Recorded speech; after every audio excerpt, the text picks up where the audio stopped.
cake मरो खानु पर्छ अहिले ताली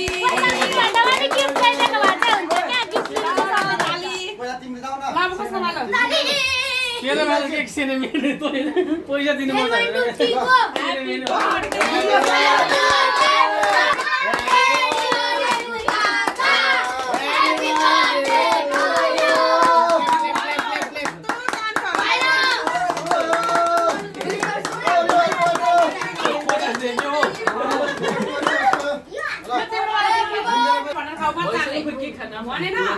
कुरा मिलाउनु है अहिले मिलाउनु है खाइदेऊ न त